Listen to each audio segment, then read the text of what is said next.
Okay guys, so I've talked a little bit in the last two videos about the fact that I have a Civic project also. I've been neglecting it for the past like year and a half, 2 years actually, because I've been so addicted to doing stuff with the car audio build. So this is just an overview of what I have going on with the Civic. So this is a 97 Civic Coupe. It's got a K24 bottom end with a K20 head. Everything inside this motor internally is completely OEM. Now I say OEM, but every component that's within this motor is some of the better components from different motors from Honda. So essentially it's like a Frankenstein build. It has been tuned. It made 247 horsepower, I believe, all motor, to the wheels, and it's running on E85 right now. It also has a little bit of sauce. I'm sure you can see these steel braided lines. Ordinarily I'd have them hidden and plugged into the intake manifold, or sorry, the quarter intake. I have a little 100-shot bottle of nitrous underneath the dash, kind of tucked away, hidden. It made 351 or 357 horsepower on the nitrous. The nitrous, it is tuned for it. It comes in at wide open throttle in third, fourth, and fifth gear. Has a bunch of little small things that make it a nice little fun car. It's got some Willwood brakes on the front. It's got S2K seats inside. It's very gutted. I mean, it's painted inside and out. Fun little car. And I shouldn't have neglected it as much as I have. I bought it because it was available. There's a buddy of mine that I've known for a little while, just distantly. Like, I've kept up with him on social media. I was waiting for the day he posted it for sale. He posted it for sale. I jumped on it. I really didn't have plans at the time, but I was like, I got to get it while it's available, so I jumped on it. Future plans for this car, if I do decide to keep it, it's a long shot if I'm going to keep it or not. I plan on doing some head work. Just mostly bolt-on stuff. I mean, it's already a pretty fun car. There's not a lot of work that needs to be done to it. I'm planning on putting some different wheels on it. These are some beater wheels. These are some RFP ones. I'm going to put a nice traction bar setup on it. I'm going to relocate the alternator down lower. I have the kit to do that. I have the 36mm axles, and I have 36mm hubs I'm going to be putting on here, just to, you know, strengthen it up a little bit so I'm not snapping axles and shit off the line. I did go through, since I've had the car, I tore the dash apart and I pulled every single wire. Like, I depinned every wire from the fuse box that it doesn't need to be street legal. So it doesn't have windshield wipers, it doesn't have heat, it doesn't have AC, it doesn't have power steering, it doesn't have power brakes. It's a very driver's car, if you know what I mean. I mean, if you know what I mean, you know what I mean, because you very much feel in touch with this vehicle when you drive it on the road. Like, everything that you give as far as input, you feel everything the car puts out. I've done a lot of little small stuff since I've gotten it, and it's just been sitting in here. Just easy, quick stuff. Like, I ordered, and I can't remember the guy's name that I had do this. I have him on Facebook, really solid guy. I had him powder coat me a valve cover. I had him add me some bungs on the valve cover so I can install a catch can, which I do plan to put a catch can on here. It'll sit over here in this corner. I'm going to get powder coated to match the actual valve cover.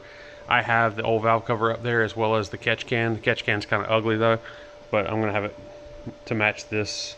It's just dusty. It's been sitting. Added some little spikes to it, you know, just to make it just clean and unique. It's got a bunch of small little details that make this car just extra clean. This car did originally start as kind of like a slam show car, essentially. So it's got some nice little features that, like I said, make it unique. I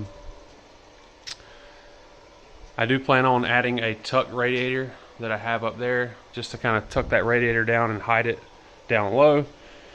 So along with locating the alternator down lower and removing all this extra shit right here that doesn't need to be here, it'll make the engine have that much more of a floating appearance, more of a tucked appearance. It just cleans it up, makes it easier to get in here and do work. If I want to put a bigger intake manifold on it, I'll be able to, because stuff will be out of the way. I doubt that I'll do that, but who knows, maybe I will. Some stuff I just bought. I'm putting all new Bolt Boys or Downstar from California, putting all their hardware on the transmission and the motor mounts right now. I already have some titanium, and I know it's not necessary, but I got them for a really good price. I have some titanium studs and bolts that are going to go across the intake manifold, as well as the header. I can't remember the name brand for this header that I have on here now. I got it sitting down low. But I'm probably going to end up replacing it with a different header. I might run a electric cutout and do an open header at the touch of a button. But right now, not planning on doing that anytime soon. Yeah, it's dirty. It's been sitting a while. It's a very, very lightweight chassis. Oh, that's one thing I've done too.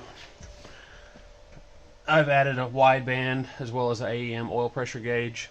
I gotta relocate one of the gauges there. I just like the way it looks. I've also added some different shifter cables, along with a different shifter, which I'm probably going to put the hybrid back in and get rid of this eBay knockoff K-tune. I should have spent the money and just got a K-tune one. I've had issues with this one when I installed it. It didn't feel right when I shifted. It's just not up to par. I probably would have done better if I'd actually bought the, I can't remember the name brand, things like PLM, instead of just some super cheap knockoff. I mean, PLM's already a knockoff, but at least it's not $70 knockoff.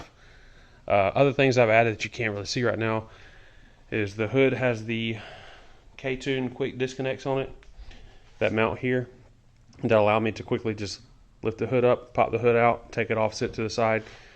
I really like that feature because I'm always in here tinkering with it, just doing stuff all the time. So yeah, I mean that's really it right now. Look for me to have this radiator set up for sale probably, if not the entire car. Like I said, I do like the car. It's just my focus is mostly on this. I also would like to free up my garage space to where I have more room to work on this. So I might very well just get this thing running and put it up for sale. I'd imagine that if I sell it, I'm going to list it for probably around $12,000 or best offer.